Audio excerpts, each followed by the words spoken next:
Donc bonjour tout le monde, aujourd'hui on va parler de la matière, le plasma.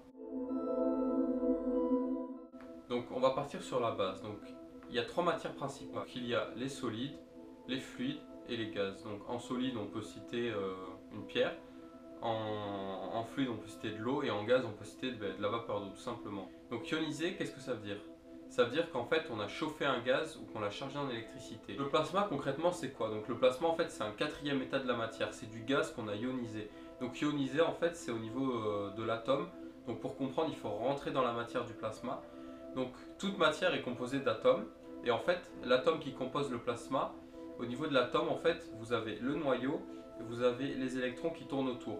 Et en fait un gaz ionisé c'est les électrons qui sont indépendants de l'atome, du noyau pardon. Donc c'est-à-dire qu'ils ne tournent plus autour, ils vont où ils veulent. Donc en fait c'est ça qui fait que le gaz est ionisé et qu'en fait le courant passe beaucoup mieux et beaucoup plus conducteur qu'un gaz normal. Donc il faut savoir que le plasma c'est ce qui compose 99% de notre univers, ce qui est quasiment tout.